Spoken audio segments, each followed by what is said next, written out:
Hello all, welcome to my channel. Let's make డాబా style paneer butter masala. ఈసారి మాత్రం చాలా బాగా కుదిరింది, మీకు కూడా చెప్పేస్తాను. వీడియోలోకి వెళ్ళిపోదాం రండి. ముందుగా స్టవ్ వెలిగించి కడాయి పెట్టి ఒక 1-2 స్పూన్స్ వరకు ఆయిల్ వేసుకోండి. 1 స్పూన్ సరిపోతుంది, బికాస్ బటర్ కూడా యాడ్ చేస్తాం. ఒక క్యూబ్ వరకు బటర్ని కూడా యాడ్ చేసి మెల్ట్ చేసుకోండి. ఇప్పుడు ఇది మెల్ట్ అయ్యేలోపు ఆల్రెడీ మనం కట్ చేసి పెట్టుకున్న 2 పెద్ద సైజు టమాటోలు, 2 ఆనియన్లు, ఒక 4 పచ్చిమిర్చి చీలికలు, గుప్పెడు జీడిపప్పును మరియు చూపిస్తున్న హోల్ గరం మసాలా కూడా వేసుకొని ఒకసారి కలపండి. ఇలా ఆయిల్ మరియు బటర్లో అన్నీ మిక్స్ అవుతున్నాయి కదా, కొంచెం కొంచెంగా ఒకసారి కలుపుకున్న తర్వాత ఆనియన్స్, టొమాటోలు మరియు జీడిపప్పు మెత్తగా కుక్ అయ్యేంత వరకు మూత పెట్టి ఒక 100 ml వాటర్ పోసి మూత పెట్టి కుక్ చేసుకోవాలి. ఆనియన్స్, టొమాటోలు కొంచెం మగ్గితే చాలు, జీడిపప్పు మాత్రం సాఫ్ట్గా కుక్ అవ్వాలి.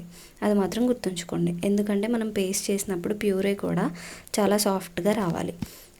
ఈ స్టేజ్లో మనం అంతా మిక్సీ జార్లోకి ట్రాన్స్ఫర్ చేసుకోవాలి. ముందు ట్రాన్స్ఫర్ చేసుకున్న తర్వాత అది పూర్తిగా చల్లారిన తర్వాతే సాఫ్ట్గా ప్యూరే చేసుకోండి. ఇప్పుడు ఇంకో ప్యాన్ పెట్టి 1 క్యూబ్ ఆఫ్ బటర్ని కూడా యాడ్ చేసి మెల్ట్ చేసుకోండి. 1/2 స్పూన్ వరకు కారంని వేసి కారం అంతా బుడగలు వచ్చేలాగా వెయిట్ చేసి ఇప్పుడు మనం ప్యూరే చేసి పెట్టుకున్న దాంట్లో యాడ్ చేయండి. 1/2 గ్లాస్ వరకు వాటర్ని యాడ్ చేస్తున్నాను, బికాస్ ఓన్లీ బటర్ ఉంది కాబట్టి మాడిపోకుండా ఉంటుంది. ఇప్పుడు 1 స్పూన్ కారం, 1 స్పూన్ వరకు salt, 1/2 spoon garam masala, 1/2 spoon వరకు పసుపు అండ్ కొంచెం జీరా పౌడర్ని కూడా వేస్తున్నాను. ఇవన్నీ గ్రేవీలో కలిసేలా ఒకసారి మంచిగా కలుపుకోండి. ఇప్పుడు నేను ఆల్రెడీ 1 స్పూన్ ఆఫ్ కసూరి మేతిని హీట్ చేసి క్రష్ చేసి పెట్టుకున్నాను, దాన్ని కూడా యాడ్ చేస్తున్నాను. ఇప్పుడు నేను ఆల్రెడీ 200 గ్రామ్స్ ఆఫ్ పన్నీర్ని కూడా క్యూబ్స్లా కట్ చేసి పెట్టుకున్నాను, అది కూడా యాడ్ చేసుకోండి. ఇప్పుడు స్లోగా పన్నీర్ ముక్కలు విరిగిపోకుండా చెదరవ్వకుండా కలుపుకోండి. నేను మూత తీసి కుక్ చేసుకుంటున్నాను, బికాస్ వాటర్ని యాడ్ చేశాను, గ్రేవీ థిక్ అవ్వాలి కాబట్టి. ఇదంతా మీడియం ఫ్లేమ్లోనే కుక్ చేసుకోవాలి, హై ఫ్లేమ్లో పెడితే మాడిపోతుందని గుర్తుంచుకోండి. 1/2 స్పూన్ వరకు షుగర్ని యాడ్ చేశాను.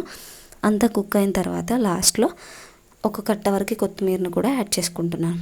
ఇప్పుడు బటర్ అంతా పైకి తేలి కర్రీ అంతా దగ్గరికి అయ్యేంత వరకు వెయిట్ చేసి మళ్ళీ ఒక 1/2 స్పూన్ వరకు బటర్ని వేసుకోవాలి.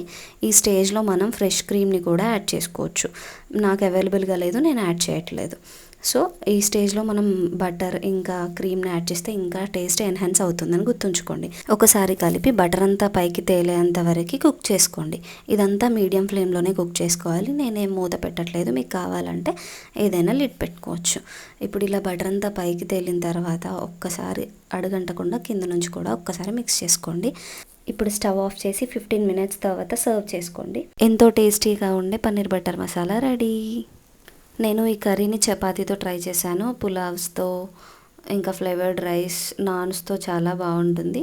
సో మీరు కూడా ట్రై చేసి మీకు ఎలా కుదిరిందో చెప్పండి. Thanks for watching. Bye. Please do like, share and subscribe.